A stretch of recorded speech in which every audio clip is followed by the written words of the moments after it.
For more essay content, exclusive videos, and more, be sure to check out Final Girl Digital on Substack. Link below.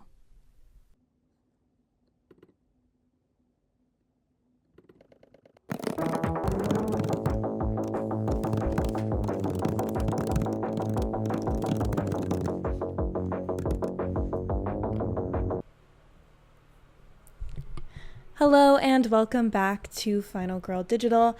I am your host, Cricket Guest. So the topic of influencers infiltrating fashion is definitely not a new conversation.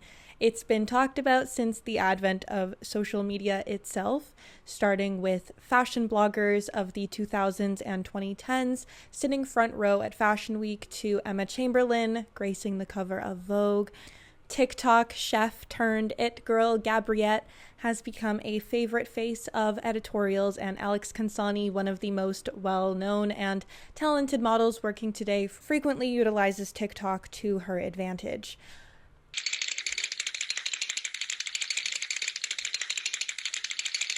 The Victoria's Secret fashion show made another comeback at the tail end of last year, and whilst many fans praised the revival, one of the loudest criticisms centered around the inclusion of influencers on the runway. Many saw their inclusion as proof of fashion's decline from the glamour of the supermodel era that many of us seem to have grown very nostalgic for and long to return to. And as the models made their way down the runway, I and many others could name the legacy angels such as Candace, Adriana, and Dootson. Likewise, I could name the younger generation of influencers like Quen Blackwell or Nepo baby models like Lila Moss and Amelia Gray. But when it came to a new generation of potential supermodels ready to take up the angel mantle, the options were more limited. We reminisce on the early Victoria's Secret days of bombshells and glamour, or the 90s era of supermodels who embodied a mysterious glamour and long to return to it, though with the direction the media landscape is headed towards, this is unlikely. The sad truth is, because of the shifting media landscape, the prior era of modeling is likely gone forever.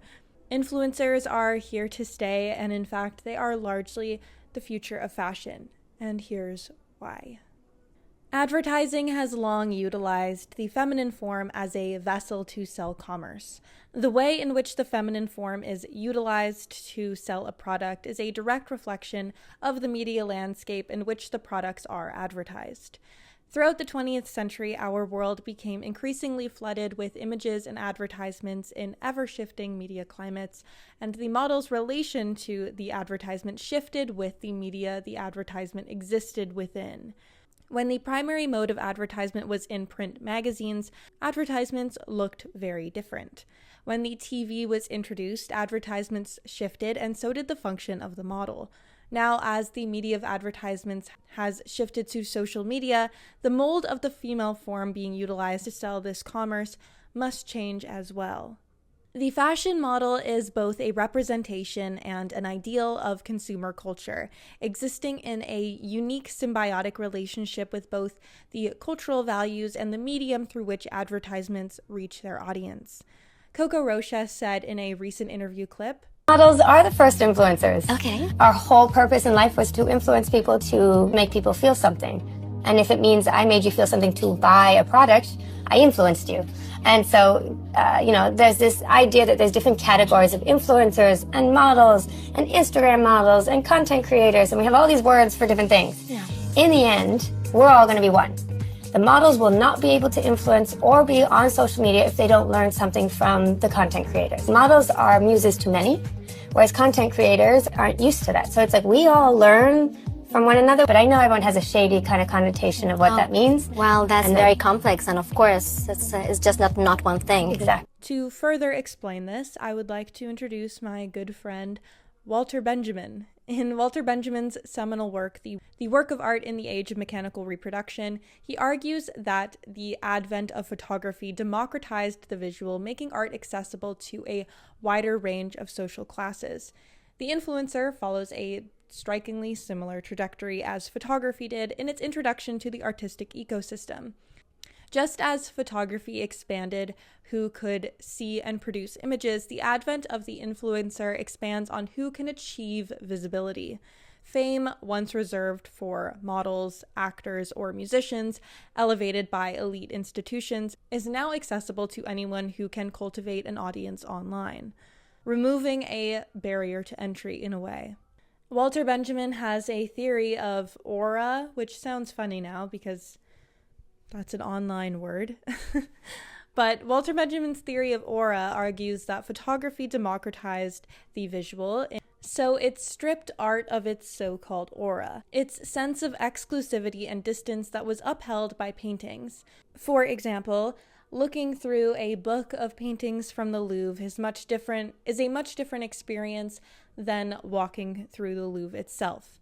Standing in front of the Mona Lisa is much different than looking at a photo of the Mona Lisa on your phone. The photograph increases the exhibition value of the painting by making it accessible to a wider range of people. However, as mentioned, as it does this, it decreases what Benjamin refers to as the aura of the painting. Fashion shows once held a similar aura that Walter Benjamin refers to with paintings, serving as elite status symbols with an air of exclusivity. And they still do in some regard. However, the influencer, like the photograph, has democratized the medium of fashion. Benjamin establishes the distinction between ritual value, art tied to sacred or elite rituals, and exhibition value, art designed to circulate widely. The supermodel embodies the ritual value, elevated as a sort of rarefied figure. The influencer embodies exhibition value, designed for mass circulation. The influencer's presence is not about maintaining the prestige of the Victoria's Secret fashion show, for example, or New York Fashion Week, but about maximizing exposure, shares, and conversation in a culture that is in constant competition for its buyers' attention. Just as photography turned art into something reproducible, influencers turn fashion into potential viral shareable moments. The influencer brings inherent algorithmic value that the traditional model does not. The runway is no longer about maintaining this air of exclusivity and elitism, but rather about creating these viral, shareable, endlessly replicated moments in order to keep up with the heavily saturated media market of content. The aura of exclusivity diminishes, but in exchange, the audience expands. So, in reference to Walter Benjamin's theory of aura and exhibition value, model equals painting, high aura, low exhibition, and high ritual. And then the influencer equals photograph, low aura, high exhibition, low ritual. I'm going to have a chart to explain this. Don't worry, guys. If you're not following, I will have a chart. This reflects a broader shift in the cultural media landscape that the influencer and model exist within. We once lived in a world saturated by still images. The photograph littered our everyday lives through advertisements in magazines, pictures on buses, billboards, and this was the model's domain. We now live in a world saturated by short-form, rapid-paced videos. Billboards often opt to play moving clips now instead of a still image. However, advertisers know that we are likely not even looking up at the billboards at all, but rather down at our phones, scrolling through social media. And that space, the infinite feed of social media, is the domain of the influencer. In the first chapter of Works of Art in the Age of Mechanical Reproduction, Walter Benjamin quotes French essayist Paul Valéry. Now, before I read this quote, keep in mind that the Works of Art in the Age of Mechanical Reproduction was published in 1935, and this quote from Valéry is from his essay, The Conquest of Ubiquity, and it was published in 1928, which is just crazy to think about. But Valéry writes, "Just as water, gas, and electricity are brought into our homes from far off to satisfy our needs in response to a minimal effort, so we shall be supplied with visual or auditory images, which will appear and disappear at a simple movement of the hand, hardly more than a sign." Sounds awfully familiar, right? The prophecy of doom scrolling. So the so-called aura of the VS runway show, for example, is lost due to its incorporation of influencers. One thing that is very interesting to see is the collected returned celebration of models such as Bella Hadid and Gigi Hadid, who in some ways represent the first sign of this aura shift. The Hadid sisters have certainly earned their stripes in the modeling world, and I am not trying to downplay that by any means, but I remember when Bella and Gigi were first introduced to the VS fashion show runway in the 2010s, and people were not happy about it. They had a similar reaction that we're seeing now to the influencers and the Nepo baby models such as Lila Moss, who are walking the show this past year or last year. And in 2016, Bella Hadid, Gigi Hadid, and Kendall Jenner had the same type of pull that someone like Quen Blackwell might have today. They were recognizable amongst young girls, and they had large social media followings. So the VS team knew that they would pull people in. But I remember the outrage. I know it's hard to think of a time when Bella Hadid is not praised as the supermodel of our generation, but I promise you I was there, and I can assure people were not happy about the inclusion of Nepo babies such as Bella, Gigi, and Kendall. Especially amongst like the so-called real models, and at the time it was such a famously hard process to get into the Victoria's Secret fashion show that people were like, well, they clearly didn't work for it, because like the runway clips would, or the audition clips would be put on social media, and it was a huge thing. So the audition process itself was very intense, and there was no influencers or really any models that were not like the best of the best. That's kind of like what Victoria's Secret came to embody in the 2010s, I would say. So to incorporate these Nepo baby models such as Kendall, Gigi, and Bella, who at the time it seemed like they didn't earn their spot yet, that was a huge deal. But now it's funny because by contrast, the inclusion of somebody like Lila Moss or Amelia Gray almost feels like not that big of a deal in comparison, especially to the inclusion of influencers. Okay, hello, we have a chart. This is definitely the drugification of my channel. This is his influence, I feel. But I made this chart, this low aura, high aura, ritual value, exhibition value chart. I know that low aura and high aura should be probably reversed for it to make sense, but I initially did not call it high aura, low aura, which is why it doesn't say that, because if I started out by saying that, it would be reversed, but I didn't. It said high aura and something else. I think it said post aura, and then I changed it because that was just confusing. But then I had already solidified the way I was seeing the chart in my head by that point, so it would have been even more confusing for me to switch it back or switch it to another way. So it's staying. And I'm sorry if it's confusing for you. I want to explain Walter Benjamin's theory of aura using girl shit, because I think it's fun to apply girl shit to old man theories. I sent this to one of my friends, and he was like, yeah, Walter Benjamin would hate this. And I hope he would. I hope he would hate it. But it's not for him. It's for the girls. I have it on my phone, if you're wondering what I'm looking at. You guys can see it on the screen big, hopefully. But okay, so this is kind of the corny versus clout spectrum. A little bit. That's not quite accurate, but it's almost accurate. So high exhibition value is a high capacity for circulation, visibility, and public accessibility, and also a thriving on that. Not just a high potential to do it, it's good for you. And high aura value is authority derived from e-producibility and presence. Low-key, the corny spectrum. So if you're high aura, you're not corny. But if you're low aura, you are corny. So disclaimer, this chart and everything on it is adjusted to be within the context of fashion, and it is not reflective of these things or people's placements within all of art. We exist in a culture that moves progressively more and more towards low aura, high exhibition value, so this way on the chart. And so this means that the benchmark of where things are positioned within the chart is constantly moving as culture shifts. For example, when Walter Benjamin coined these phrases, photography would be low aura and high exhibition value. As culture has shifted away from still photography and towards a culture dominated by short form, rapid paced slop content. We are now more dopaminergic, and photography actually gains aura and loses its exhibition value due to this cultural shift. So let's start with TikTokers. So speaking of dopaminergic slop content, we're going to talk about TikTokers to begin. So TikTokers are obviously our current benchmark of the highest exhibition value with the lowest aura. No offense.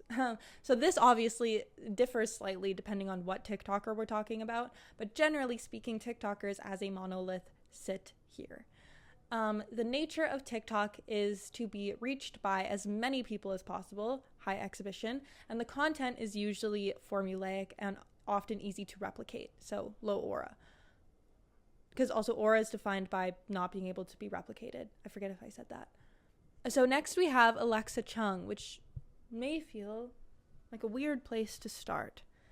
But Alexa Chung, one might hesitate to refer to Alexa Chung as an influencer, as she got her start initially through traditional media outlets, though Alexa in many ways does embody the blueprint of what it means to be an online it girl that infiltrates the fashion world.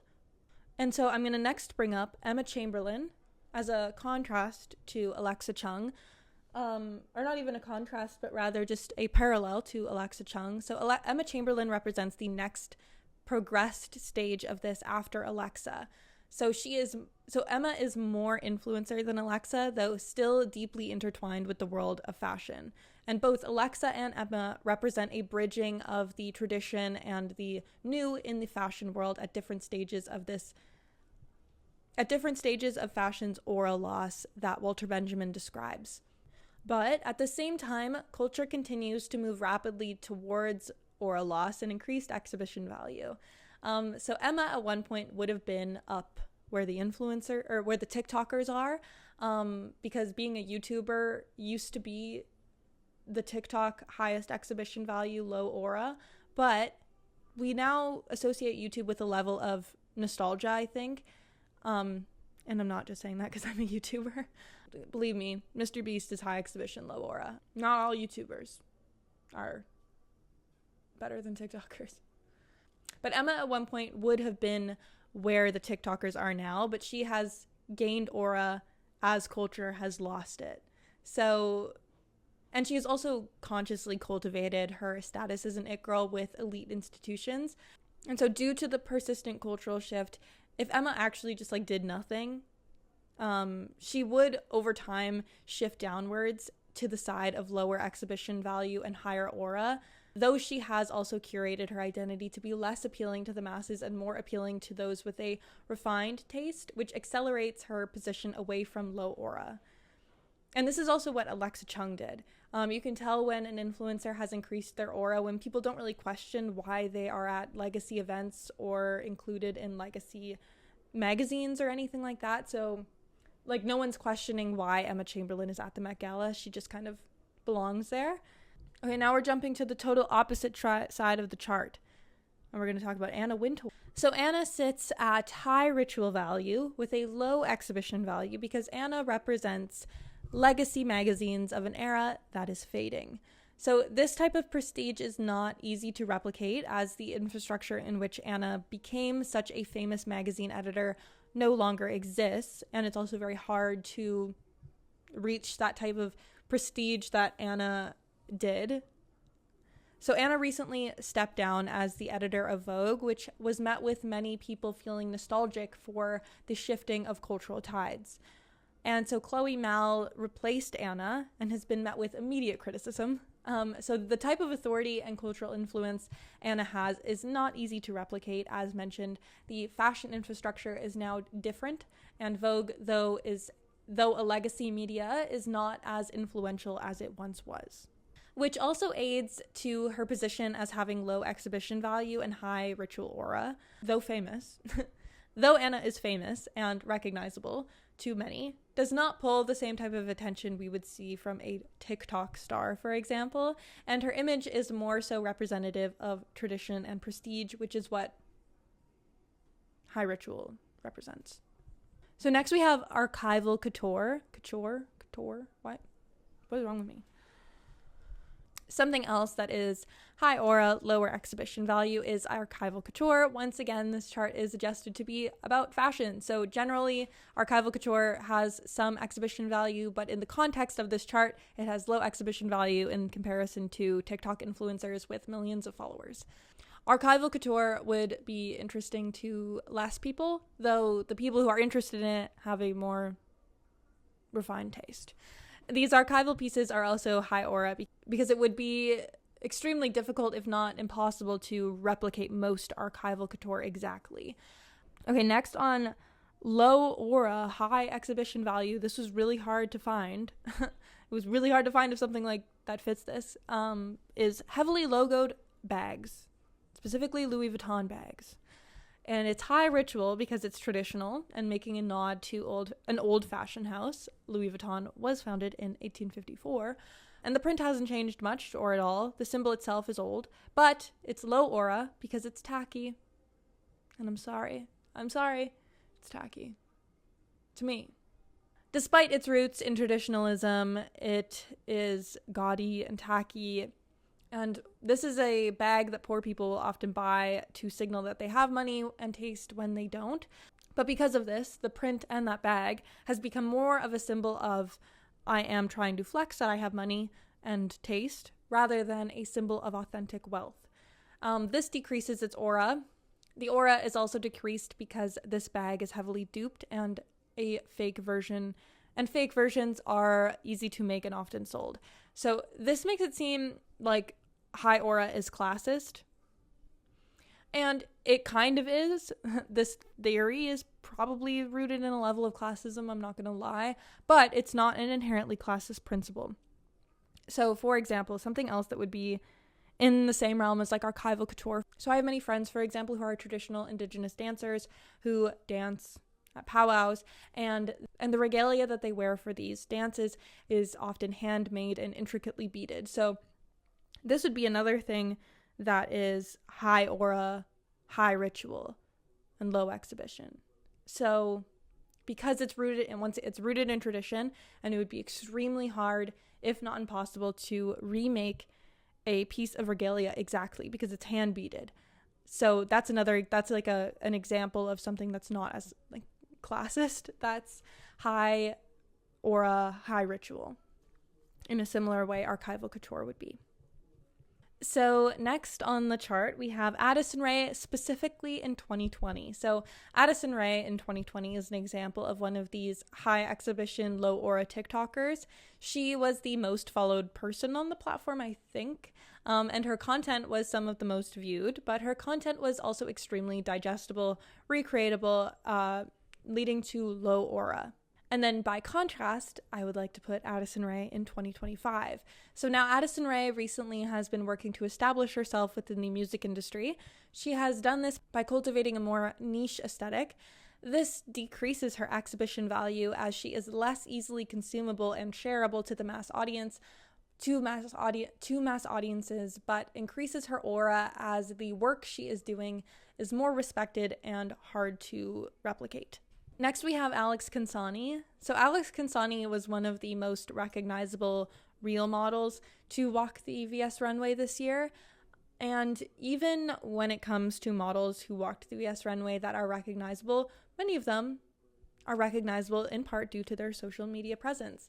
Although Alex was already a working model at the time, many of us were first introduced to Alex Consani from her viral TikTok videos.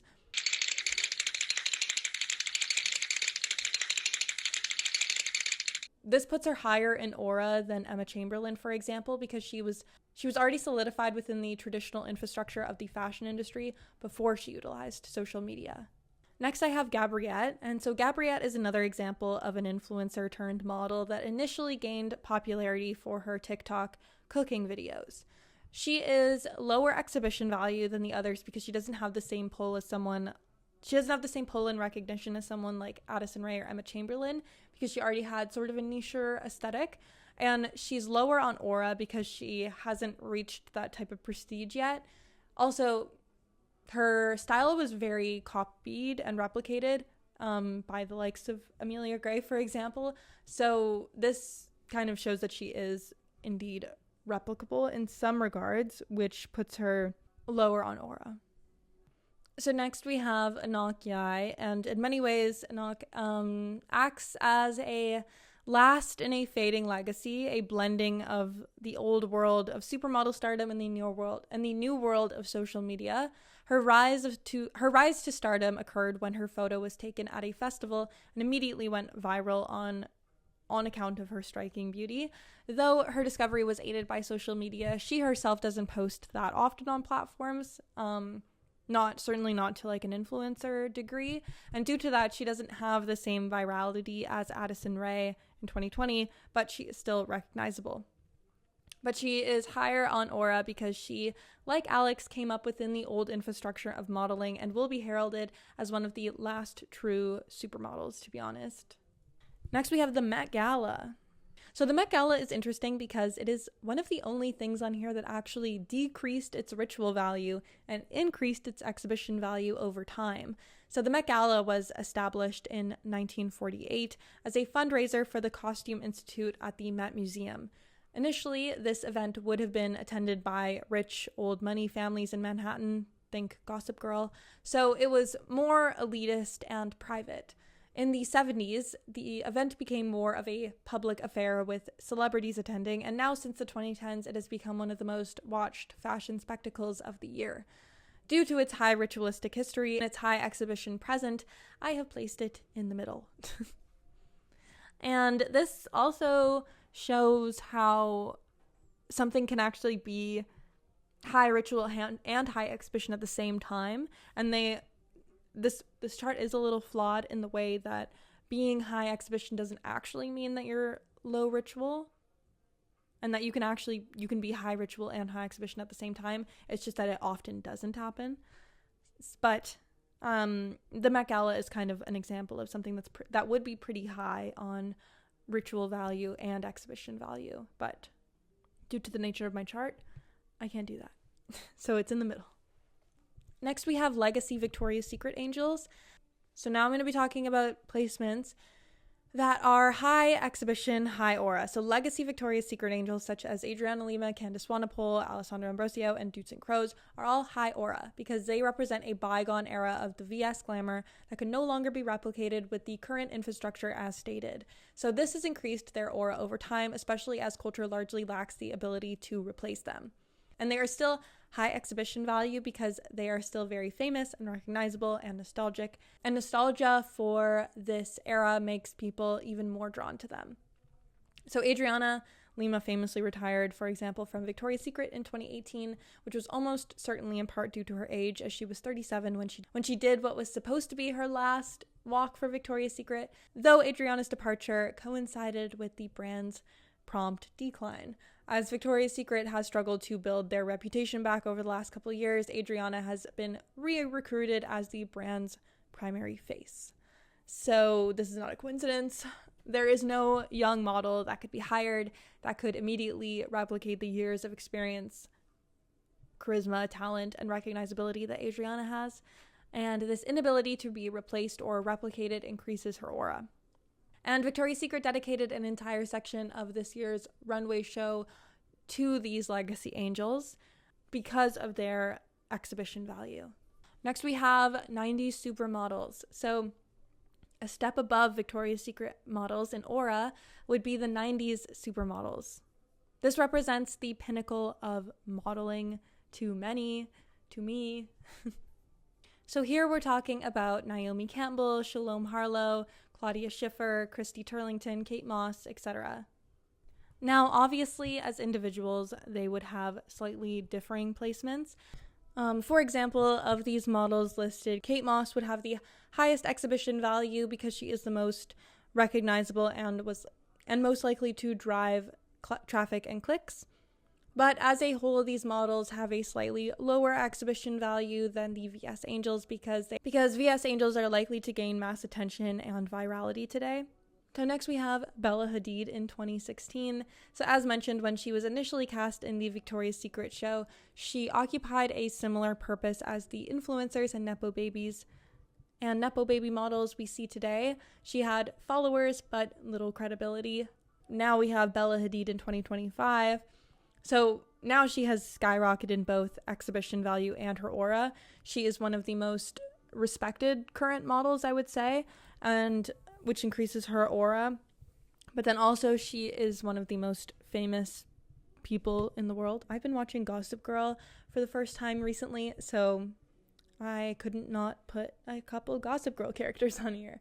So Blair Waldorf, she's high aura because she represents the traditionalism and elitism of New York old money families, but she is high ritual because she embraces this tradition, and her entire aesthetic and self-worth is defined by her proximity to this tradition.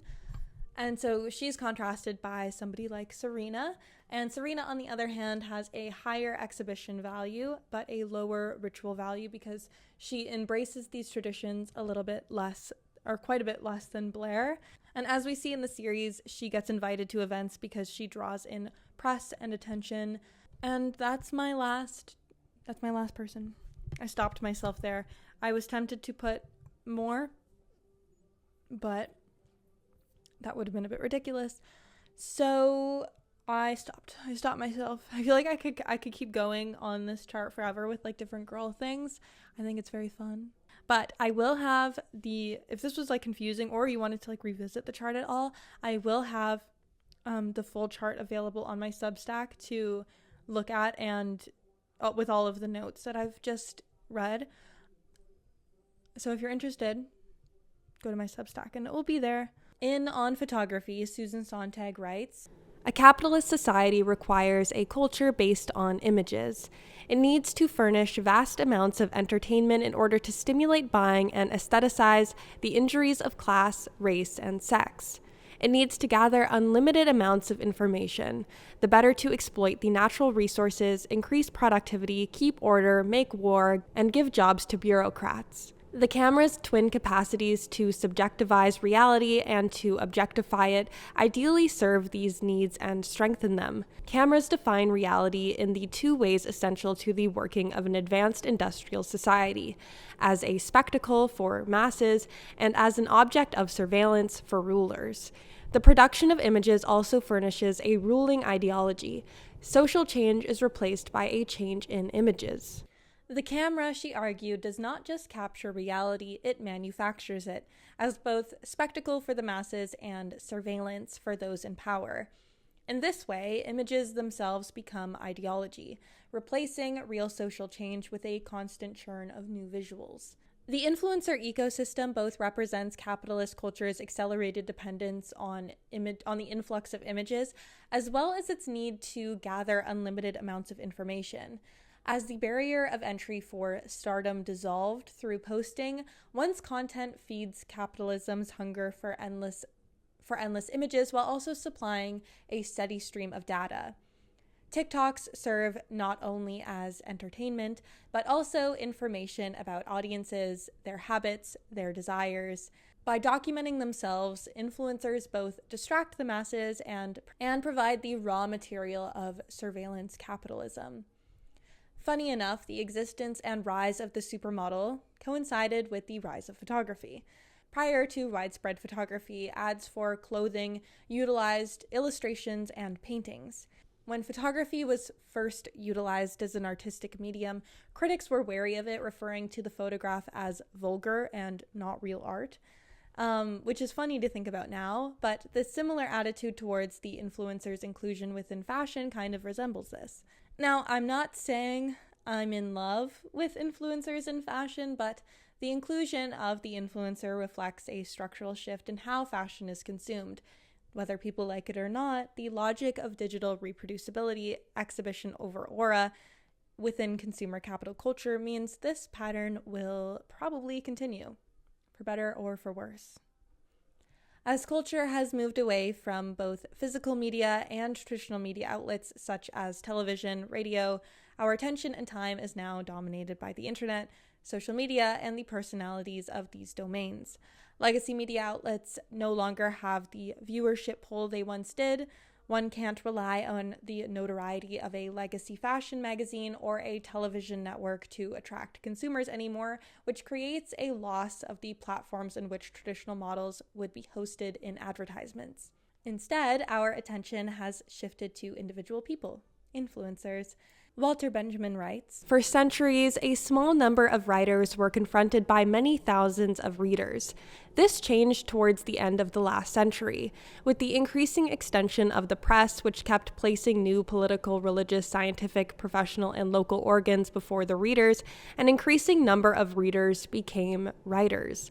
At first, occasional ones. It began with the daily press opening to its readers space for letters to the editor. And today, there is hardly a gainfully employed European who could not, in principle, find an opportunity to publish somewhere or other comments on his work, grievances, documentary reports, or that sort of thing. Thus, the distinction between author and public is about to lose its basic character. The difference becomes merely functional. It may vary from case to case. At any moment, the reader is ready to turn into a writer."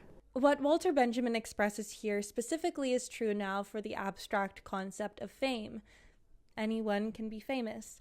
The endless pursuit of exhibition value has distorted the creation of art so much that we can't even pinpoint what art form is being exercised anymore, just the general concept of fame and attention. Fundamentally, the model exists as a vessel to sell a product, as does the influencer. They were both born from the same consumer culture womb. The influencer replaces the model because our current conduit for media consumption doesn't support the old infrastructure that allowed the model as we knew it to thrive.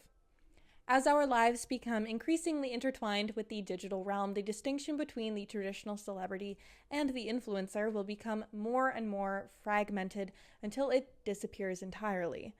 Rising stars in fashion, music, and film already face this pressure to maintain a sort of influencer-like visibility online, and there will come an era not so far in the future where people don't even remember a time before influencers. For better or for worse, the influencer is here to stay until the media landscape experiences another shift. So it's not so much that the influencer killed the supermodel, but rather our culture's accelerated trajectory towards increasingly high exhibition, low aura modes of media consumption has led to the supermodel to become almost obsolete in her role of selling commerce through the highest exhibition medium. And that is all from me today. Thank you for joining me, and I will see you guys in the next video. Bye. If you enjoyed this video, be sure to follow Final Girl Digital on Substack, where I post weekly essays, personal musings, and have recently started a monthly intelligence maxing series where I recommend 5 to 10 things you should read or watch this month, including essays, books, and lectures. See you there!